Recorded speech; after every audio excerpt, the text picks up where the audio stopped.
अगर हम भारत के इतिहास पर गौर करें तो पहले भारत की सीमाएं अफगानिस्तान के पार जाकर ईरान को छूती थी। शायद आपको यह जानकर बहुत हैरानी होगी कि वर्ष 980 में यानी आज से करीब 1000 साल पहले अफगानिस्तान पर राजा जयपाल का शासन हुआ करता था और वो एक हिंदू राजा थे। लेकिन मुसलमान सुल्तानों ने उन पर हमला करके उन्हें सत्ता से बाहर कर दिया था और इसके बाद धीरे धीरे अफगानिस्तान भारतवर्ष के नक्शे से बाहर चला गया। अब आप जरा विचार कीजिए कि आज पैदा होने वाली भारत की पीढ़ी क्या इस बात पर कभी भरोसा कर सकती है कि अफगानिस्तान में कभी हिंदू बहुसंख्यक थे और वहां के राजा हिंदू हुआ करते थे। 6वीं शताब्दी में यानी आज से करीब 1400 वर्ष पहले इस्लाम धर्म सऊदी अरब से दुनिया में फैलने लगा और यह ऐतिहासिक सत्य है कि जैसे जैसे इस्लाम का प्रसार हुआ वैसे वैसे भारत की सीमाएं छोटी होती चली गई। इन दोनों के बीच में एक कनेक्शन है। आखिरी बार भारत का नक्शा 1947 में बदला जब पाकिस्तान के रूप में भारत का एक बड़ा हिस्सा भारत से अलग हो गया। और दुख की बात यह है कि इस्लाम के नाम पर ही पाकिस्तान का भी निर्माण हुआ, यानी तब भी भारत के टूटने की वजह इस्लामिक कट्टरता ही थी। लेकिन यह सिर्फ 100 या 200 वर्षों का इतिहास नहीं है। पूरे 1300 वर्षों तक यानी 1300 वर्षों तक भारत में हिंदुओं का दमन हुआ। भारत पर सबसे पहला सफल हमला मोहम्मद बिन कासिम ने किया था।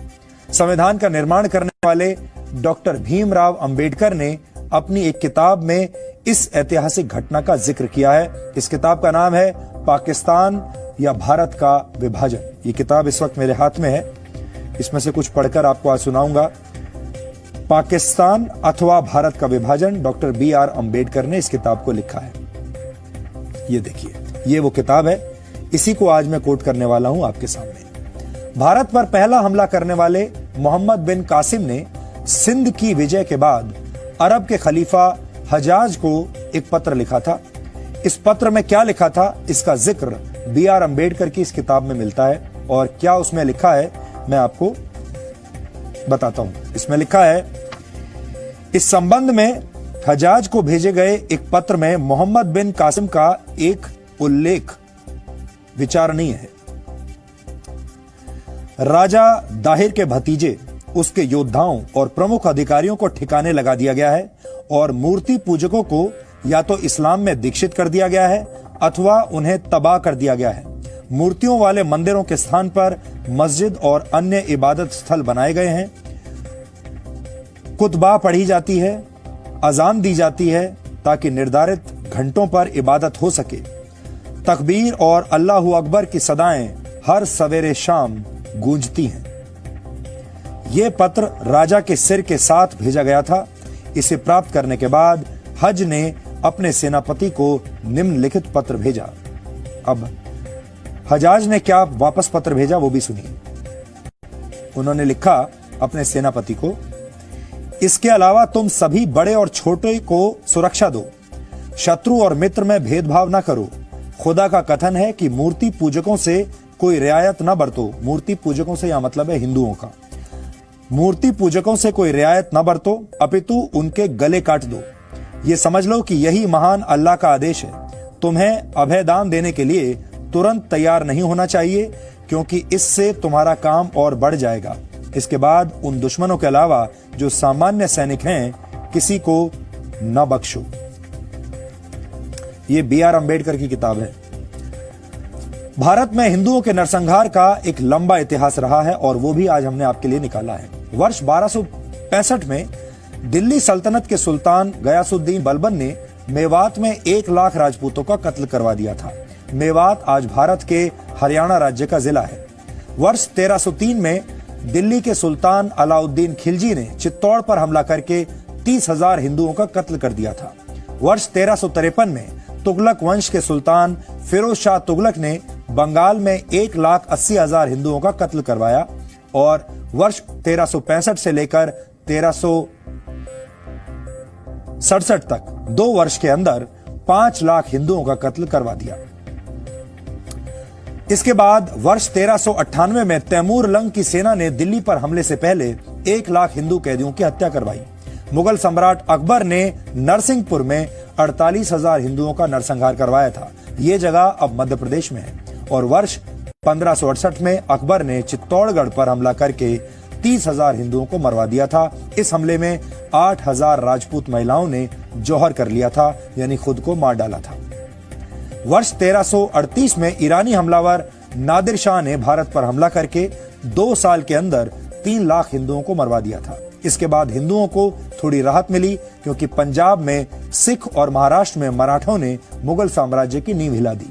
लेकिन इसके बाद वर्ष 1947 के पहले भी हिंदुओं के कई नरसंहार हुए। वर्ष 1921 में केरल के मालाबार में 2000 से ज्यादा हिंदुओं को मार दिया गया था। इस नरसंहार की वजह खिलाफत आंदोलन को बताया जाता है। इसके बारे में भी हमने आपको कल पूरी जानकारी दी थी। और वर्ष 1946 में मोहम्मद अली जिन्ना ने पाकिस्तान की मांग मनवाने के लिए डायरेक्ट एक्शन डे की धमकी दी थी। तब कलकत्ता में दंगे हुए थे और इन दंगों में भी 7,000 से 10,000 के बीच हिंदू और मुसलमान मारे गए थे। और इसी साल नोआखाली में ही जिन्ना की मुस्लिम लीग के इशारे पर दंगे हुए, जिसमें 5,000 हिंदुओं को मार दिया गया था। नोआखाली आज बांग्लादेश में है। इसके बाद जब बंटवारा हुआ और पाकिस्तान बना, तब पश्चिमी पाकिस्तान और पूर्वी पाकिस्तान में लाखों की संख्या में हिंदुओं का नरसंहार हुआ था। हमने जिन इतिहासकारों की किताबों से इन संदर्भों को लिया है, उन सभी किताबों का नाम भी आपको इन तथ्यों के साथ साथ हमने आपकी स्क्रीन पर दिखाया है। अगर आप चाहें तो अपने तौर पर भी रिसर्च कर सकते हैं। इनमें से ज्यादातर इतिहासकार और विद्वान भारत से नहीं है, भारत के बाहर के हैं। और ये ब्यौरा यूरोपीय इतिहासकारों की किताबों से लिया गया है। After losing the battle at Tarain, Delhi was captured by the Muslim invaders. The next 600 years were the Muslim rules, and which was finally taken over by a mercantile company, East India Company, winning the battle at Plassey in 1757, and thereafter with the success in 3 battles of Arcot, a mercantile company, East India Company, captured a large part of territory in eastern India and southern India. आज देश में हर किसी को समान रूप से मौका मिलता है। सभी को देश की प्रगति में अपना योगदान देने का पूरा अधिकार है। ये आज भारत के लिए बहुत सौभाग्य की बात है। और आज हम देश को एक बार फिर भारत के उस स्वर्ण युग की याद दिलाना चाहते हैं, जब भारत की जीडीपी पूरी दुनिया में सबसे ज्यादा थी। पहली शताब्दी में भारत का जीडीपी शेयर पूरी दुनिया में 32.9% था। जी न्यूज भारत का पहला न्यूज चैनल है जिसने पूरे भारत की अर्थव्यवस्था के स्वर्ण युग को प्रमाणिक दस्तावेजों के साथ आपको दिखाया था। ब्रिटेन के अर्थशास्त्री एंगस मेडिसन ने पूरी दुनिया की अर्थव्यवस्था पर एक रिसर्च रिपोर्ट तैयार की थी और इस रिपोर्ट का नाम है the world economy millennium perspective and historical statistics. यह रिपोर्ट वैसे तो 657 पन्नों की है, लेकिन इसके पेज नंबर 263 पर पहली शताब्दी से लेकर 20वीं शताब्दी तक इस दौरान का एक बहुत ही दिलचस्प आंकड़ा है। इसमें दुनिया के जीडीपी में 20 देशों के शेयर परसेंटेज के बारे में बताया गया है। इसका मतलब है कि दुनिया के जीडीपी में 20 अलग अलग देशों का कितना प्रतिशत हिस्सा था और इसमें किस तरह वक्त के साथ बदलाव आए। पहली शताब्दी में भारत का जीडीपी शेयर 32.9% था, यानी पूरी दुनिया में जितना उत्पादन हो रहा था उसके 30% से ज्यादा हिस्से पर भारत का कब्जा था। भारत की एक बहुत बड़ी आबादी विकास में, दुनिया के विकास में अपना योगदान दे रही थी। ये भारत की अर्थव्यवस्था का स्वर्णिम युग था और इसी दौरान भारत को सोने की चिड़िया कहा जाता था। लेकिन जैसे जैसे समय बीतता गया, भारत पर अरब, अफगानिस्तान और टर्की के हमलावरों ने हमला किया। भारत की पूरी अर्थव्यवस्था इसके बाद लगातार गिरने लगी। इस ग्राफ में भारत के जीडीपी शेयर पर आप जरा गौर कीजिए।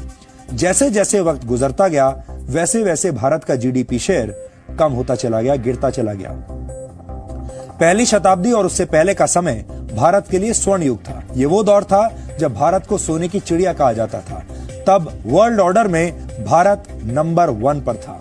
लेकिन जब भारत में अरब और तुर्क सेनाओं ने हमले किए और भारत गुलाम बन गया, तब धीरे धीरे भारत का जीडीपी कम होने लगा। इसके बाद दिल्ली सल्तनत और फिर मुगल साम्राज्य में भारत का जीडीपी और कम हुआ और लगातार गिरता चला गया। लेकिन भारत की अर्थव्यवस्था में सबसे ज्यादा गिरावट तब आई जब भारत को ब्रिटेन की ईस्ट इंडिया कंपनी ने अपना गुलाम बना लिया। उस वक्त भारत को लूटकर यहाँ की सारी संपत्ति ब्रिटेन भेज दी गई। ये भारत के लोगों के दमन और जीडीपी का वो कनेक्शन है जिसे समझना आज देश के हर व्यक्ति के लिए बहुत जरूरी है। जीडीपी के इस ग्राफ से ये संदेश मिलता है कि भारत में सभी जातियों को एक दूसरे से लड़ने की जरूरत नहीं है, बल्कि सभी को मिलकर देश के विकास में अपना योगदान देना होगा।